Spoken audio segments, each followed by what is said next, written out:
민수기 13장.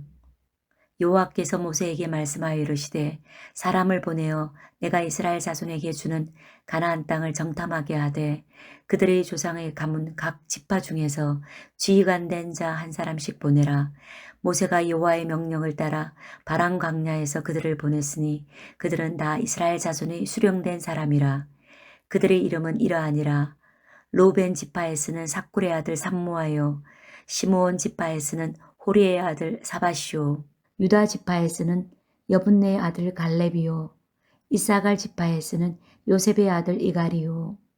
에브라임 지파에서는 눈의 아들 호세아요. 베냐민 지파에서는 라부의 아들 발디요. 스불론 지파에서는 소디의 아들 갓디엘이요. 요셉 지파 곧 므낫세 지파에서는 수시의 아들 갓디요. 단 지파에서는 그말리의 아들 암미엘이요. 아셀 지파에서는 미가의 아들 스두리요. 납달리 지파에서는 웁시의 아들 나비요.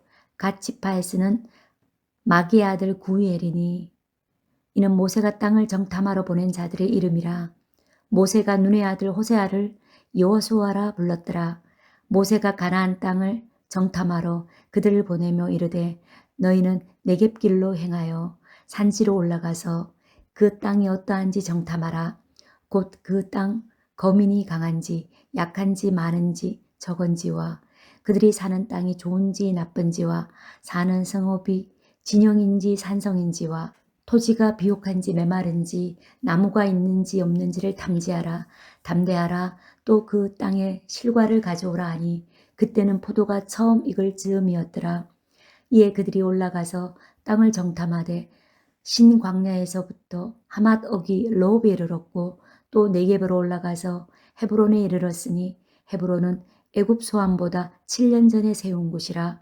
그곳에 아낙 자손 아이만과 세세와 달메가 있었더라. 또 에스골 골짜기에 이르러 거기서 포도송이가 달린 가지를 베어 둘이 막대기에 깨어 메고 또 석류와 무화과를 따니라. 이스라엘 자손이 거기서 포도를 베었으므로 그곳을 에스골 골짜기라 불렀더라. 40일 동안 땅을 정탐하기를 마치고 돌아와 바람 광야 가데스에 이르러 모세와 아론과 이스라엘 자손이 온 회중에게 나와 그들에게 보고하고 그 땅의 과일을 보이고 모세에게 말하여 이르되 당신이 우리를 보낸 땅의 간즉 과연 그 땅에 젖과 꿀이 흐르는데 이것은 그 땅의 과일이니이다. 그러나 그 땅 거주민은 강하고 성읍은 견고하고 심이 클 뿐 아니라 거기서 아낙 자손을 보았으며 아말렉인은 남방 땅에 거주하고 헤딘과 여부스인과 아모리인은 산지에 거주하고 가나안인은 해변과 요단가에 거주하되이다. 갈렙이 모세 앞에서 백성을 조용하게 하고 이르되 우리가 곧 올라가서 그 땅을 취하자 능히 이기리라 하나. 그와 함께 올라갔던 사람들은 이르되 우리는 능히 올라가서 그 백성을 치지 못하리라. 그들은 우리보다 강하니라 하고 이스라엘 자손 앞에서 그 정탐한 땅을 악평하여 이르되 우리가 두루 다니며 정탐한 땅은 그 거주민을 삼키는 땅이요 거기서 본 모든 백성은 신장이 장대한 자들이며 거기서 네피림 후손인 아낙 자손의 거인들을 보았나니 우리는 스스로 보기에도 메뚜기 같으니 그들이 보기에도 그와 같았을 것이니라. 아멘. 사랑하는 성도 여러분, 민수기 13장의 말씀으로 저와 함께 귀한 은혜 나누는 시간이 되기를 바랍니다.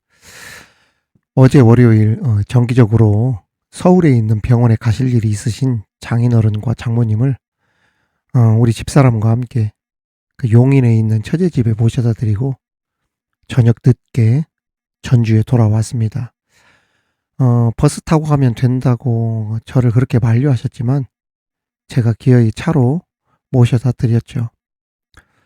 저녁 늦게 집에 돌아와 앉기가 무섭게 밤 9시 반에 일을 나갔습니다. 가만 보니까 10월 20일 전후 딱 하루 쉬고 60일 넘게 단 하루도 쉬지 않고 새벽 일을 한 것 같습니다. 제가 워낙 몸살이지 않고 한번 일을 시작하면 그 일에 집중하는 스타일이라 목회도 그랬었죠. 목회도 막 하루 쉬엄쉬엄 하는 것도 막 쉬는 것 같지 않아서 또다시 쉬지 않고 움직였습니다.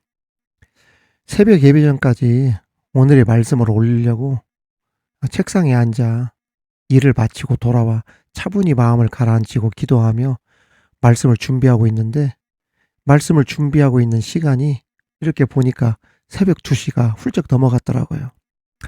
아마 말씀 준비하고 영상 편집까지 마치면 새벽 4시쯤 될 것 같습니다.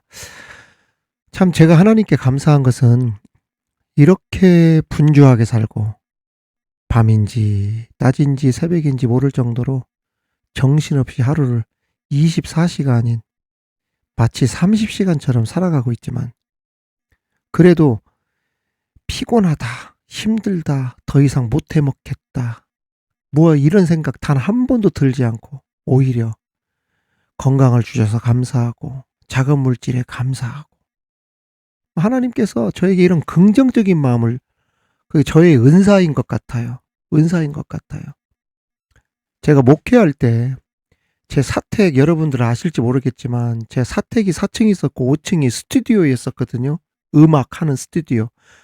그래서 제 사택 안방에 바로 위가 그 음악을 녹음하는 그 스튜디오, 큰 스튜디오가 있었어요. 보통 음악을 만드시는 분들은 밤이나 깊은 새벽에 음악을 만드는 경우가 다반사고 대부분입니다.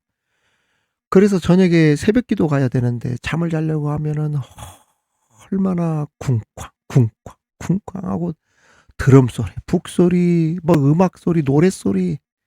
그래서 자다가 몇 번씩, 하루에도 몇 번씩 깼었죠. 막 그래서 하도 음악 소리가 날 때는 집사람과 막 머리를 끄덕이면서 막 그 음악에 맞춰서 막 장단도 맞추고 장난치면서 또 그랬던 기억이 나요. 그래도 단 한 번을 제가 당회에 가서 장로님들에게 아니면 집사님들에게 다니면서 사택이 이 모양이다, 시끄럽다, 나갔으면 좋겠다, 막 그런 말을 하거나 그렇게 내색했던 적이 단 한 번도 없어요. 제가 만 9년, 10년을 살다 나왔거든요. 왜 그랬겠어요? 우선은 제가 장로님의 아들이기도 하고, 또 제가 조금만 참으면 스튜디오에서 한 달에 그 수익금만 200여만 원 가까이 나왔단 말이죠. 저만 참으면 우리 교회의 그 교역자들을, 전도사님들을 2분을, 부목사님들을 예를 들어서 1분을 부를 수 있는 그러한 예산들이 확보가 되기 때문에 우리 가족들과 함께 제가 참았어요. 그렇게 참은 시간이 제가 사임할 때까지 참았죠.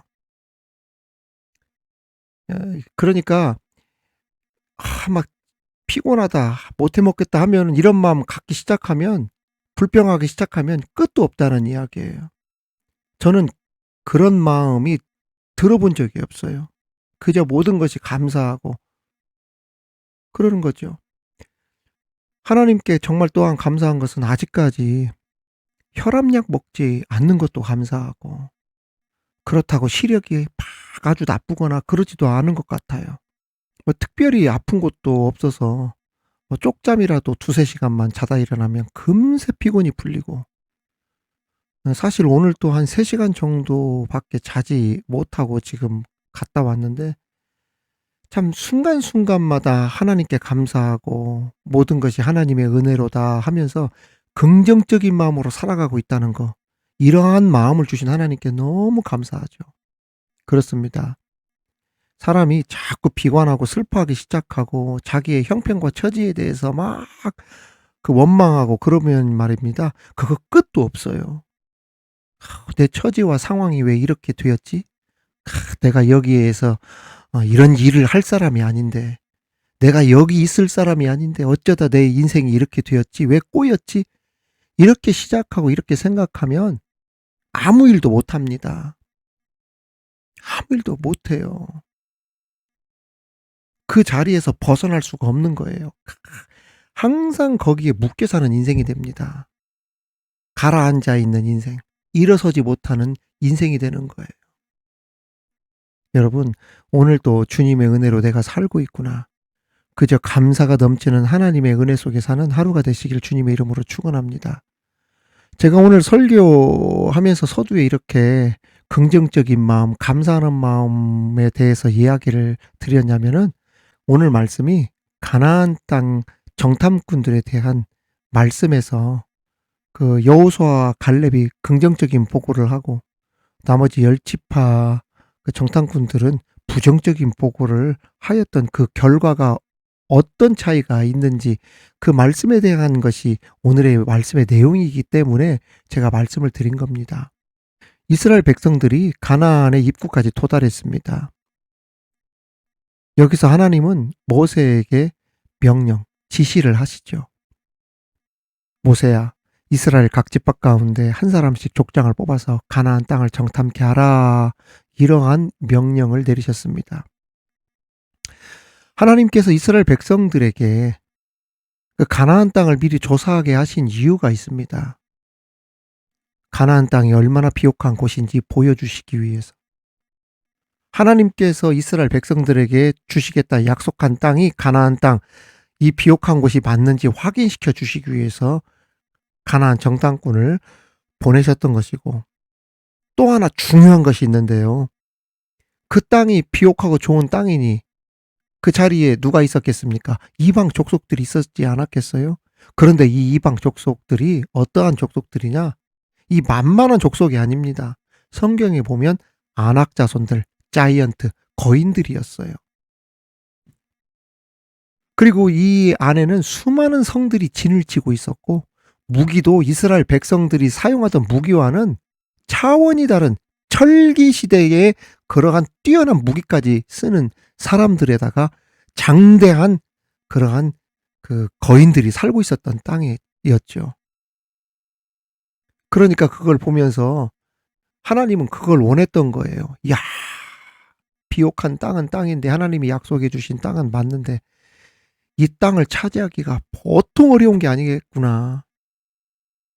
그래서 자신들이 하나님 앞에서 자신들의 연약함, 부족함을 깨닫고, 그래서 오히려 누구를 의지하기를 원하셨다? 그렇습니다. 하나님을 의지하기를 하나님은 원하셨던 거예요. 그런데 어떤 결과가 나왔습니까?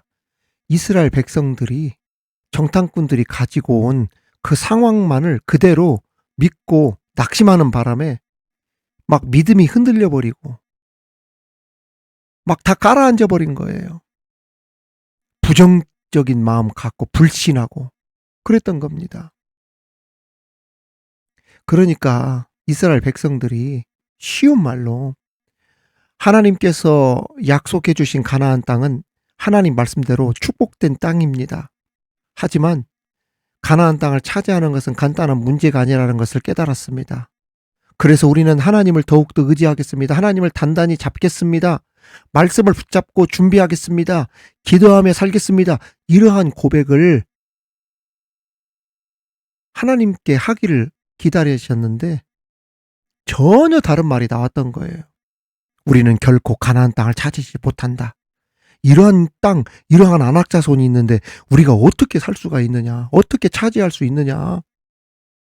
우리 모두 다 죽었다. 아이고, 아이고. 그래서 하나님께서 분노하셨던 거예요. 실망하신 겁니다.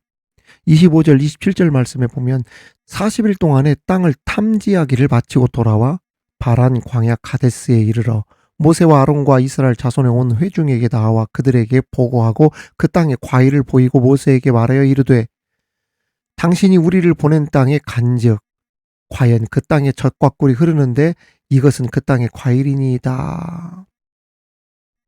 이스라엘 정탐꾼이 12지파에서 대표자들이 갔는데 본 그 가나안 땅은 다른 곳입니까? 같은 곳입니까?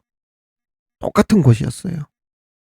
가나안 땅은 말 그대로 젖과 꿀이 흐르는 땅이었습니다. 그런데 어디서 문제가 생겼느냐? 바로 28절 말씀입니다.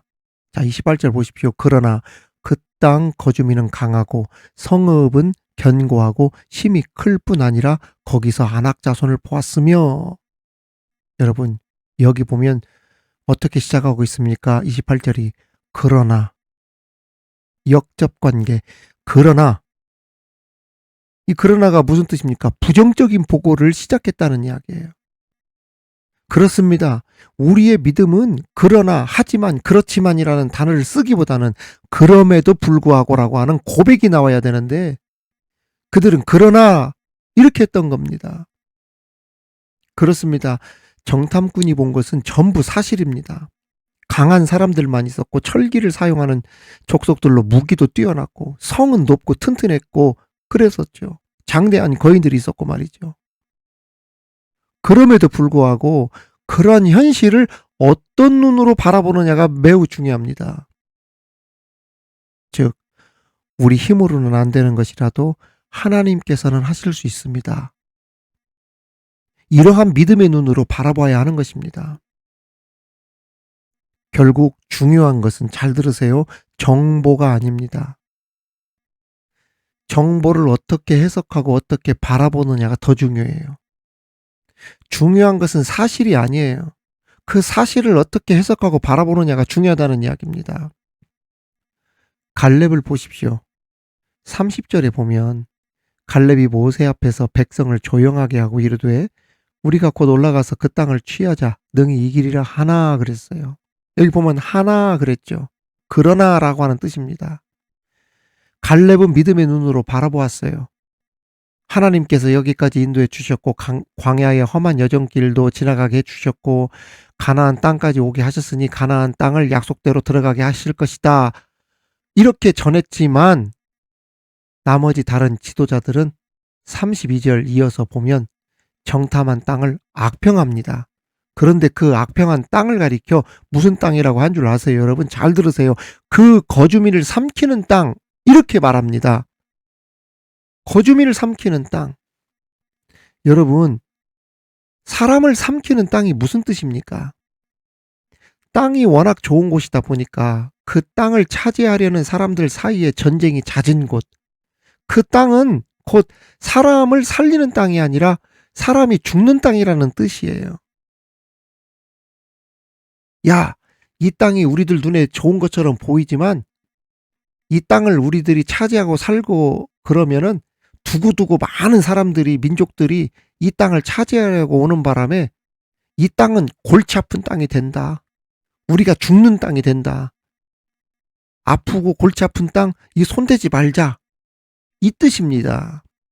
그것이 거주민을 삼키는 땅의 뜻입니다. 우리나라 속담에도 이 비슷한 말이 있죠. 오르지 못할 나무는 쳐다도 보지 말라.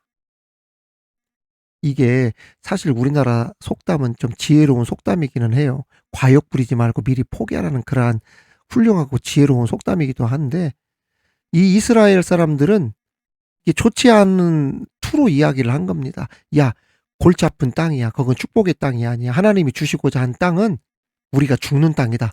이렇게 얘기를 한 겁니다. 이것을 교회로 이야기하면 이렇게 얘기할 수 있어요. 야, 모든 교회는 다 비슷비슷하기 때문에 결국 거기서 거기야. 우리 교회라고 뭐 특별한 게 있어? 이 뜻입니다. 다른 교회가 그렇게 가는 추세니까 우리도 그냥 따라가면 돼. 무슨 새로운 거 시도하려고 하지 마. 위험천만하게 무슨 행사하고 예산 낭비하고 하지 마. 그냥 가만히 가도 돼. 이러한 뜻입니다. 그 서울 동대문에 있는 그 어떤 모 교회가 있는데 수천 명이 모이는 오랜 역사가 있는 교회예요. 그 교회 부교역자 출신들, 지금은 담임 목사님들이 된 그런 분들 가운데도 내가 아는 사람들이 몇몇 있습니다. 그래서 그 교회 부목사 출신이고 지금은 담임 목사님들이 되신 그 이제 선후배 목사님들에게 내가 들었던 이야기입니다. 거기에는 분위기가 이렇다고 그래요. 목사님, 우리 예수 편하게 믿읍시다. 막 골치 아프게 무슨 행사하고 무슨 사업하고 무슨 모임하고 무슨 막 신방하고 봉사하고 이런 거 만들지 마세요. 괜히 힘들게. 새로운 거 시도하려고 하지 마세요. 우리 여기 광장시장, 동평시장, 평화시장 이런 데서 장사하고 막 그러려면 정신도 없고 시간도 내기 어려우니까 목사님 뭐 필요하세요? 돈 필요하세요? 얼마든지 찬조하고 돈 드릴 테니까 말씀만 하세요. 다만 우리 보고 교회 나와서 뭐뭐하라 이렇게 요청하지는 마세요. 돈은 얼마든지 드릴 테니까. 이런다는 거예요, 교회가. 사실 이런 교회는 그나마 나은 교회예요. 왜냐하면 부족한 것은 무엇으로라도 협조하니까. 물질 가지고도 협조를 하니까. 그런데 어떤 교회 있습니까? 아예 뭐 하지도 마십시오. 왜 예산 낭비합니까? 교회에 돈도 없는데 행사 줄이세요. 돈 들어간 일을 하지 마십시오. 이러한 교회가 있는 거. 여러분, 예산이 부족하면 원망하고 불평하기보다는 장로님들이나 안수집사님들부터 찬조하고 헌금하면서 교회 일하면 되는 것 아니에요? 안 그래요? 부족해서 예산 줄이겠다가 아니라 중직자들이 힘을 모아서 후원하고 활력을 불어 넣어주고, 그래야 교육부서가 살아나고 찬양대가 살아나고 안내부서라든지 새가족부라든지 활력을 받고 으쌰으쌰해서 더 열심히 하는 것 아닙니까?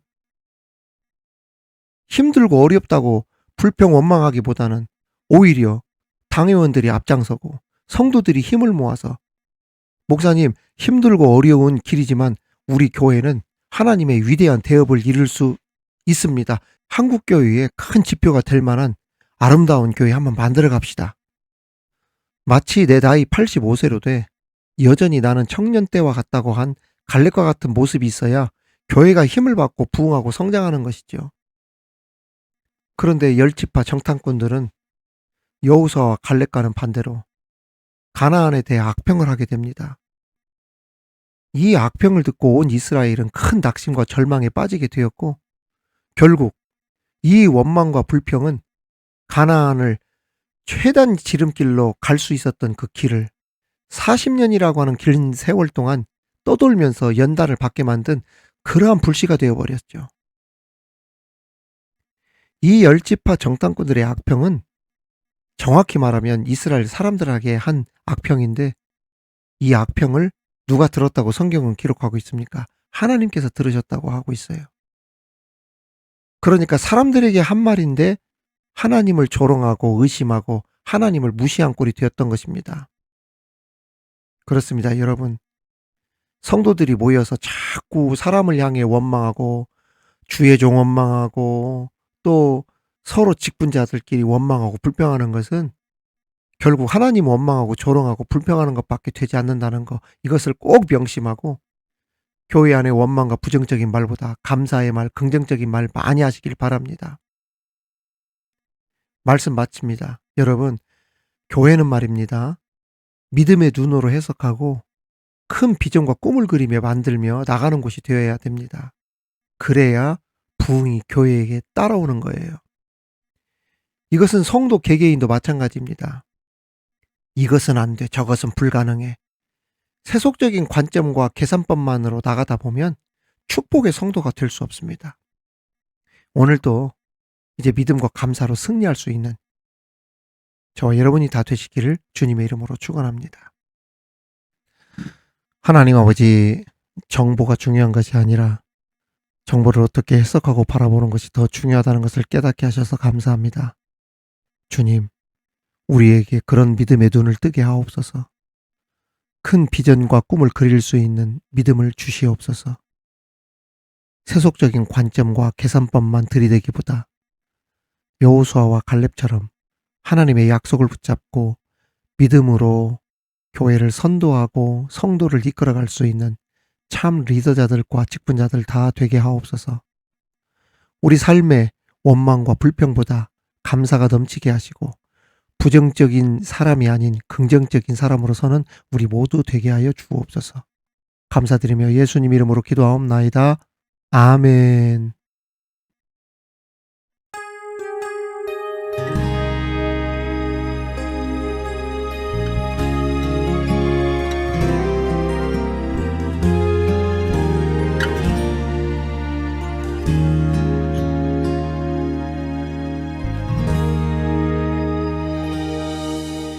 주님, 제 마음이 너무 둔해서 주님을 볼 수 없습니다. 이 땅에 속하여 이 땅만 보다가 주님 손을 놓쳤습니다. 나는 나그네로 왔는데 왜 주저앉게 되었나. 나는 정직이인데 언제부터 내 삶의 주인이 되어버렸나.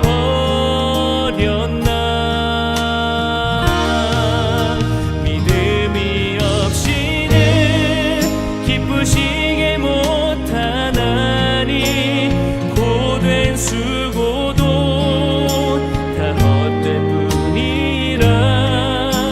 믿음이 없어서 무너진 삶의 모든 자리에 다시 주님을 기다립니다.